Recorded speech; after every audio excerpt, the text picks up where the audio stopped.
There was a great saying by the nature poet William Wordsworth. I wandered lonely as a cloud that floats on high over vales and hills, when all at once I saw a crowd, a host of golden daffodils, beside the lake, beneath the trees, fluttering and dancing in the breeze, to shade the colors of life in our dazzle white canvas of the mind. We all feel it. We all feel it.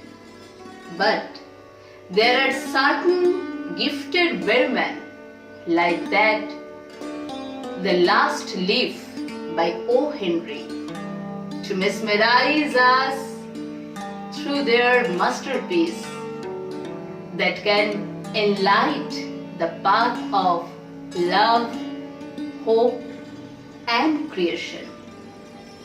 Somendranath Datta is such a magic to his innumerable admirers. Somendranath Datta has got his education from Kolkata University and has been a self-taught artist of his own creative mind. With his solo exhibition at Azad Bhavan Art Gallery, ICCR Delhi, supported by ICCR on 2017, he has stamped his sense of art and culture. Again, in 2021, with the solo exhibition at Abanindranath Tagore Art Gallery, ICCR Kolkata, supported by ICCR, he rendered another artistic mastery. Mr. Datta has participated in an invited exhibition on the occasion of 100 years birth centenary of Mujibur Rahman at Bangladesh. And on 2021, he participated in another invited exhibition on Netaji Subhash Chandra Bose's life and legacy on his 125th birth anniversary at ICCR Kolkata, organized by Ministry of Cultural and Ministry of External Affairs, Government of India. Again, on 2021, participated in an invited exhibition on the occasion of 100 years birth centenary of Mujibur Rahman at Kolkata, organized by Ministry of Cultural and Ministry of External Affairs, Government of Bangladesh. He participated in group exhibition at Academy of Fine Arts on 2017, while in 2018 he participated in another two group exhibitions at Govinendra Shilpo Pradarshashala. He had some illustration works also. Illustration work for Uralpul Bengali magazine. Uralpul is a magazine published usually from New York, and had illustrated another cover page of a book on Kazi Nazrul Islam published from Bangladesh. Now, let's start this grandeur enlightening our inner artistry with an allegorical lightening of this beautiful lamp.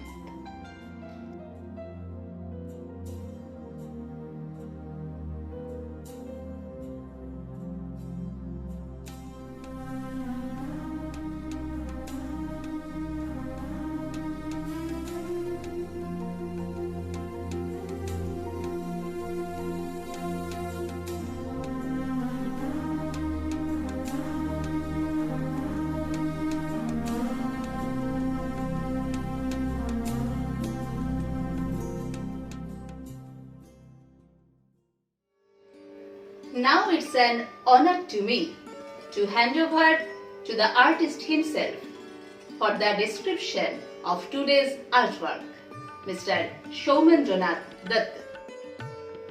Namaskar, I am Somendranath Datta, a contemporary fine artist from Kolkata.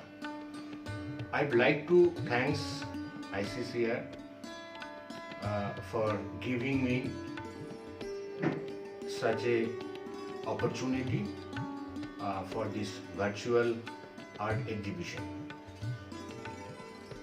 My virtual art exhibition title is Eternal Soul. Eternal Soul. The soul is window into a living universe that make us celebrate life. Now I would request all of you, please join me. I would like to introduce with my painting. Please come with me.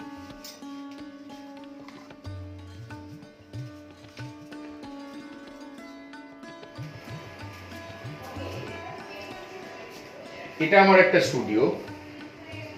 সাধারণত এখানে ছবি খুব বেশি আমি আঁকি না।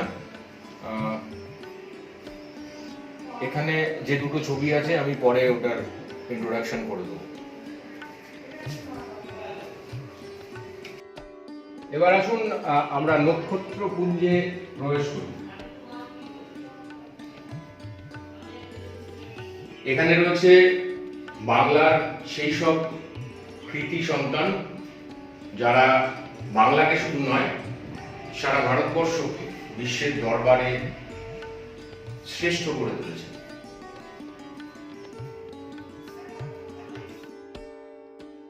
আমরা কথা বলছি শিল্পী সৌমেন্দ্রনাথ দত্তের সাথে। আমরা দাদার সাথে তার গোটা স্টুডিওটাই, তার একটা গোটা বাড়িতেই তিনি স্টুডিও বানিয়ে ফেলেছেন। এত সৌন্দর্য তার ছবি ছড়িয়ে আছে সারা বাড়িময়। তো এই পুরো স্টুডিওটাই আমরা ঘুরে দেখলাম দাদার সাথে।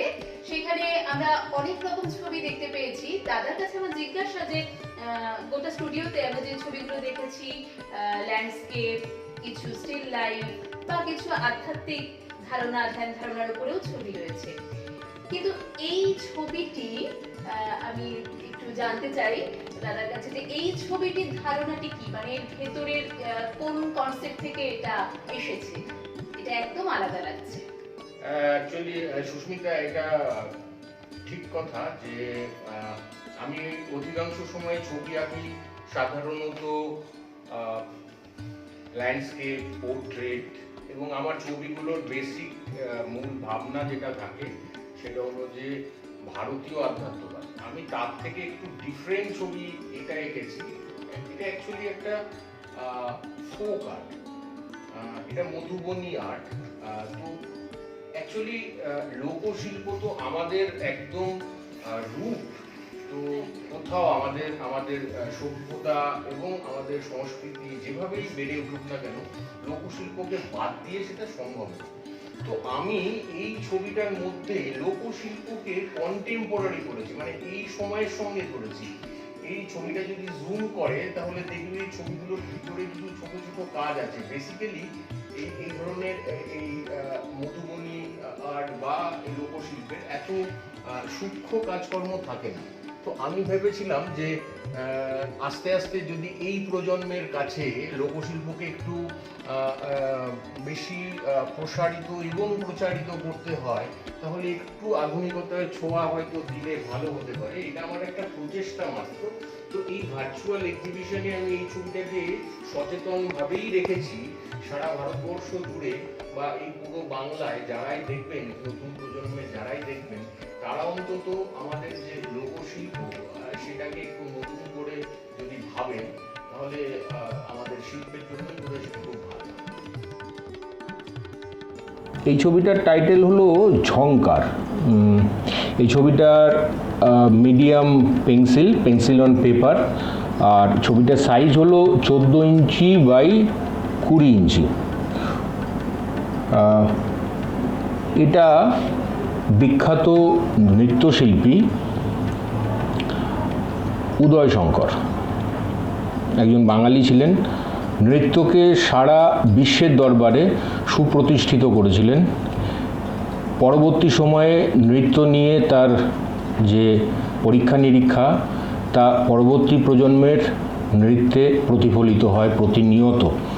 আসলে নৃত্য এক ধরনের আধ্যাত্মবাদে পরিপূর্ণ একটা বিষয়। নৃত্য, সঙ্গীত, এই সমস্ত বিষয়টা ভারতীয় আধ্যাত্মবাদকে ছাড়া হয় না। তাই নৃত্যের সঙ্গে ভারতীয় আধ্যাত্মবাদের এক অঙ্গাঙ্গী সম্পর্ক আছে। এবার আসুন এই ছবিটা দেখেই চিনতে পাচ্ছেন, ছবিটা কাজী নজরুল ইসলামের। ছবিটার টাইটেল হলো বিদ্রোহী, সাইজ হলো 22x30 inch, medium pencil on paper. সাম্প্রদায়িক সম্প্রীতির উজ্জ্বল দৃষ্টান্ত হলেন কাজী নজরুল ইসলাম। তিনি একজন মুসলিম হয়েও কি করে যে তিনি কীর্তন, শ্যামাসঙ্গীত লিখতেন তা আমার কাছে এখনও একটা আশ্চর্যের বিষয়। আজকের এই অশান্ত পৃথিবীতে যেখানে ধর্ম নিয়ে প্রতিনিয়ত হানাহানি হচ্ছে, মানুষ মানুষকে বিশ্বাস করছে না, সেই সময়টায় কাজী নজরুল ইসলামকে বোধহয় ভীষণভাবে আমাদের প্রয়োজন ছিল। কাজী নজরুল ইসলাম বাংলাদেশের জাতীয় কবি। তিনি আসলে জন্মগ্রহণ করেছিলেন 1899 সালের 24শে মে। এই বিদ্রোহী নাম দেওয়ার সবথেকে বড় কারণ হলো যে সমাজের সমস্ত খারাপ দিক, অত্যাচার, শোষণ, তার বিরুদ্ধে তিনি জেহাদ ঘোষণা করেছিলেন। পরের ছবিটি বিখ্যাত সেতার বাদক রবিশঙ্কর। সেতারকে, বিশেষ করে ভারতীয় মার্গ সঙ্গীতকে সারা বিশ্বের দরবারে সুপ্রতিষ্ঠিত করেছেন রবিশঙ্কর। একজন বাঙালি হিসেবে নিজে খুব গর্বিত মনে করি, এমন একজন মানুষ আমাদের এই বাংলাদেশে জন্মেছিলেন। এই ছবিটার নাম আমি দিয়েছি মূর্ছনা। ছবিটার সাইজ হলো 14 inch by 20 inch, medium pencil on paper. ভারতীয় মার্গ সঙ্গীতে বলা যায় ভারতীয় মার্গ সঙ্গীত আধ্যাত্মবাদ ছাড়া অসম্পূর্ণ, সবসময় অসম্পূর্ণ। মার্গ সঙ্গীত অর্থাৎ রাগ, রাগিনী ইত্যাদি বিষয় এমন একটা মানুষের মনে, মানুষের অন্তরাত্মায় অর্থাৎ কিনা ইটারনাল সোলকে এত পরিতৃপ্ত করে, এত শান্ত করে যে সঙ্গীত একটা থেরাপি হিসেবে আজকের দিনে ব্যবহার হয়। তাই এই ছবিটা এরকম একজন মহান বাঙালি, এরকম একজন মহান সেতার বাদককে আমার শ্রদ্ধাঞ্জলি। এবারের ছবিটার নাম হলো মহারাজা। মহারাজা তোমাকে সেলাম, অর্থাৎ সত্যজিৎ রায়। ছবিটার সাইজ হলো 18 inch by 24 inch, medium acrylic on canvas. ভারতীয় সিনেমার অন্যতম, আমার মনে হয় অন্যতম প্রতীক্ষিত, অস্কার পেয়েছেন যারা আমরা এখন বাংলা ভাষাকে এত হেয় করি, সেই বাংলা ভাষাতেই সিনেমাটা তৈরি হয়েছিল,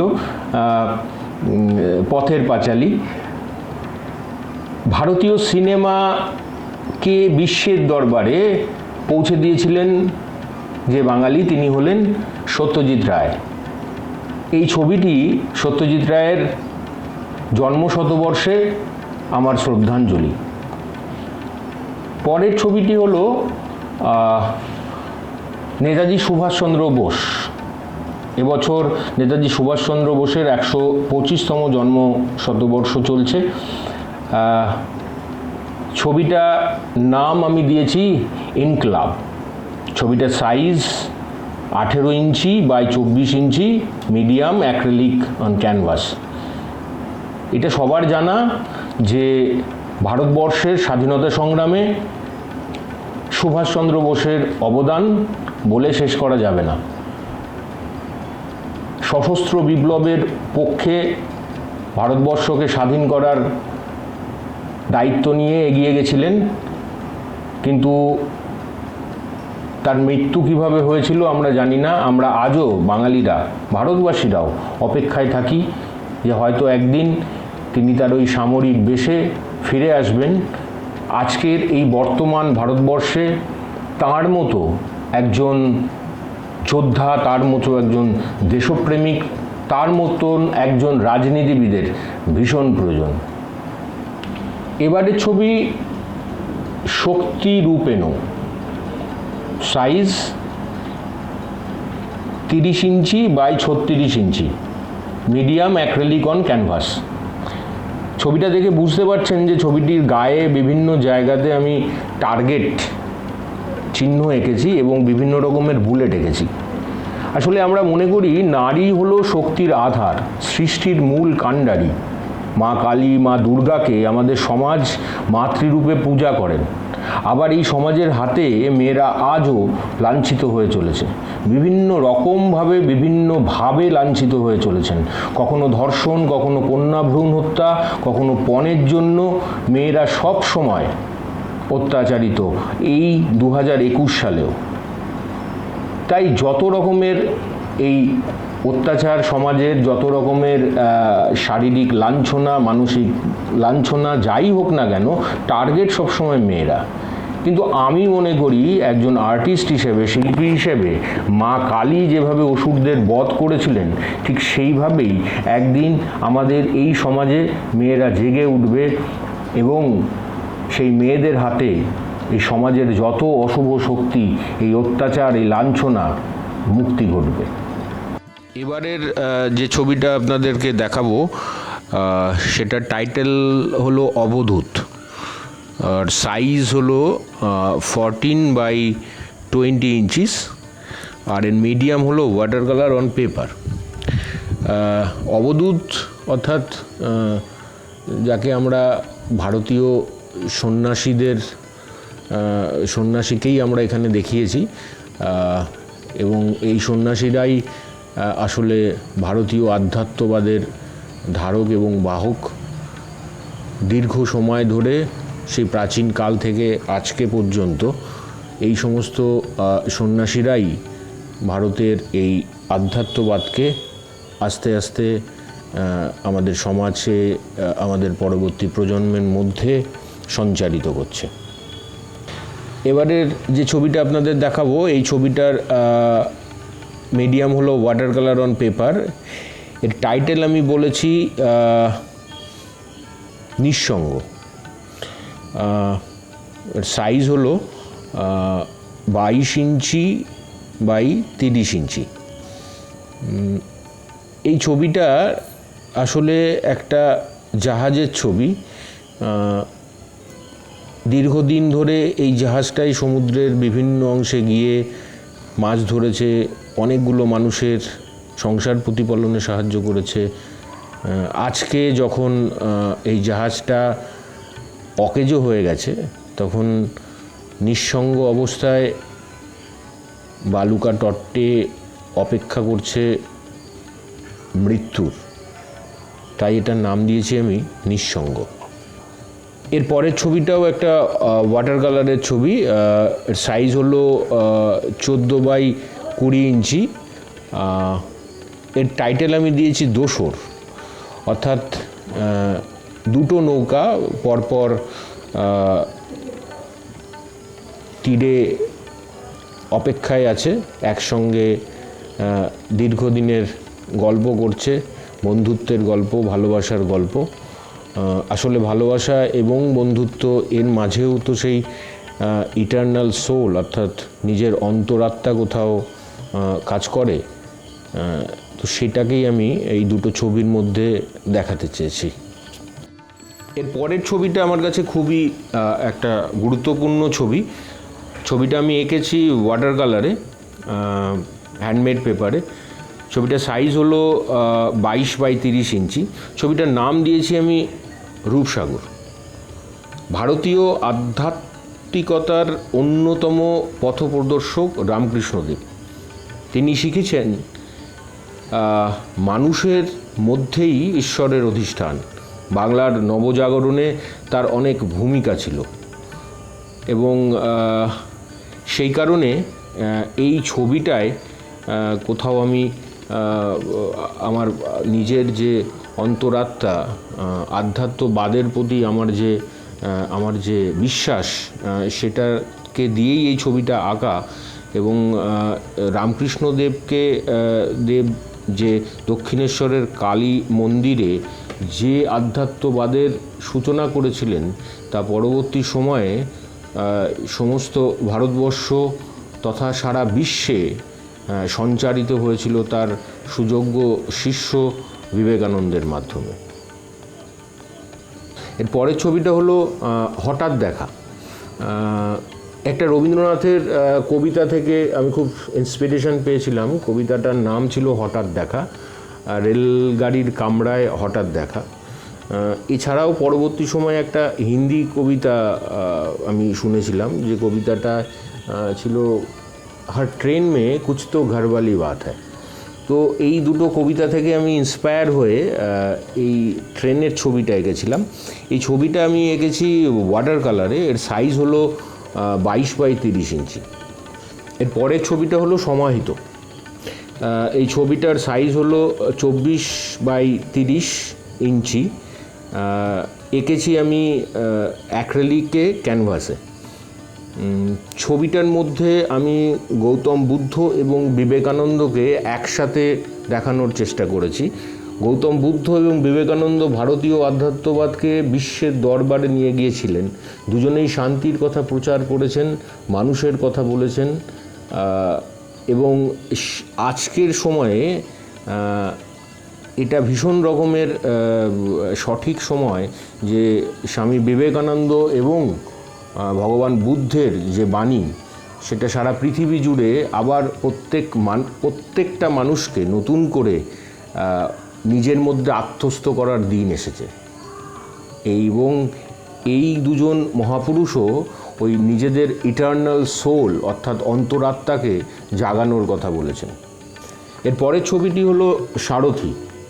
ছবিটা আমি ক্যানভাসে এঁকেছি, অয়েলে এঁকেছি। সাইজ 24x30 ইঞ্চি।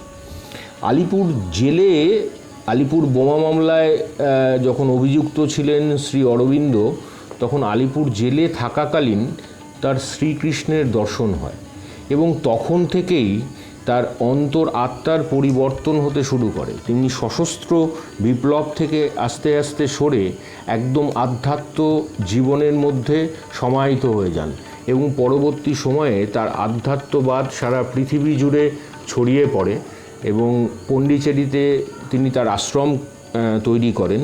এবং আমি এই ছবিটার মধ্যে শ্রীকৃষ্ণকে এবং শ্রী অরবিন্দকে কোথাও একসাথে মেলানোর চেষ্টা করেছি।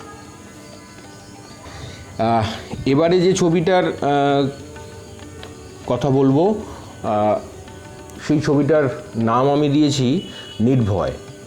নির্ভয় এই ছবিটা করার ক্ষেত্রেও সেই ইন্সপিরেশন রবীন্দ্রনাথ। এই ছবিটাতে দুটো অটোর ছবি আছে, যারা দুজন একসাথে আসলে মৃত্যুর দিন গুনছে, কিন্তু দুজনের প্রতি ভালোবাসা দুজনকে এক জায়গায় রেখে দিয়েছে। ছবিটার ব্যাকগ্রাউন্ডে প্রচুর কালার আছে, যে কালারটা দিয়ে আমি ভালোবাসাকে সিগনিফাইড করতে চেয়েছি। আমরা দুজনা স্বর্গ খেলো না, গরিব না ধরণীতে, মুগ্ধ ললিত অশ্রু গলিত গীতে। এর পরের ছবিটা একটা স্টিল লাইফ, সাধারণ একটা স্টিল লাইফ। এটা অয়েলে আঁকা ক্যানভাসে। এটার সাইজ 18x24। সব শেষে যে ছবিটার কথা বলবো সেই ছবিটি হলো এক দন্তায়, অর্থাৎ শ্রী গণেশ। এই ছবিটার সাইজ 22x30 ইঞ্চি, ওয়াটার কালার এবং চারকোলে আঁকা। আমাদের প্রত্যেকটা শুভ কাজের সূচনা হয় শ্রী গণেশকে বন্দনা করে। আমরা বলি সিদ্ধিদাতা গণেশ। পৃথিবী আজ যে জায়গায় রয়েছে, আমরা প্রত্যেকটা মানুষ খুব খারাপ সময়ের মধ্যে দিয়ে যাচ্ছি। আজ এই সিদ্ধিদাতা গণেশের সামনে প্রার্থনা করি যেন পৃথিবী আবার আগের জায়গায় পৌঁছায় পৃথিবীর প্রত্যেকটা মানুষ যাতে সুস্থ এবং সুন্দরভাবে আগামী দিনগুলো কাটাতে পারে। আমরা আমার এক্সিবিশনের একদম শেষ পর্যায়ে এসে পৌঁছেছি। এতক্ষণ ধরে যে পেন্টিংগুলো আপনারা দেখলেন, আমি চেষ্টা করেছি সেই পেন্টিংয়ে আমার নিজের ইন্টারনাল সোলকে এক্সপ্রেস করার জন্য। কোথাও সেটা প্রকৃতির মধ্যে দিয়ে, কোথাও মানুষের মধ্যে দিয়ে। আসলে আমাদের, বিশেষ করে আমাদের বাঙালিদের, যে কোনো অনুষ্ঠানের শুরু শেষ, ভালো লাগা খারাপ লাগা, যা আমার এক্সিবিশনের টাইটেল ইটারনাল সোল, আসলে সেই অন্তরাত্মাকে রবীন্দ্রনাথ ছাড়া মনে হয় কেউ জাগাতে পারে।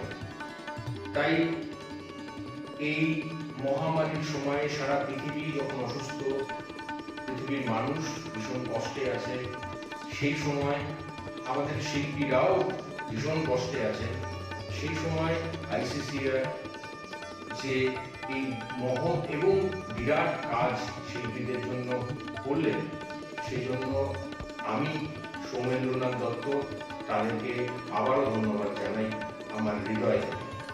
ধন্যবাদ জানাই আইসিসিআরকে, ধন্যবাদ জানাই আইসিসিআর কলকাতার রিজনাল ডিরেক্টরকে। সকলে ভালো থাকবেন। আর আমরা শেষ করব রবীন্দ্রনাথের একটি কবিতা দিয়ে।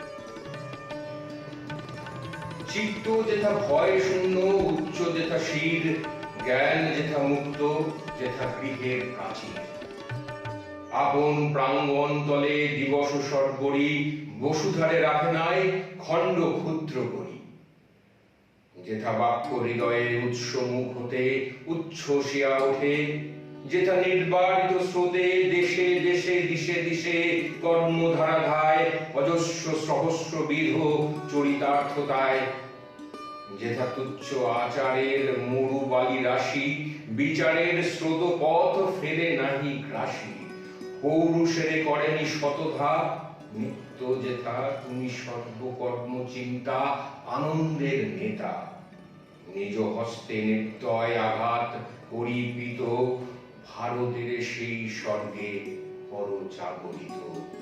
ভারতের সেই স্বর্গে পর জাগরিত।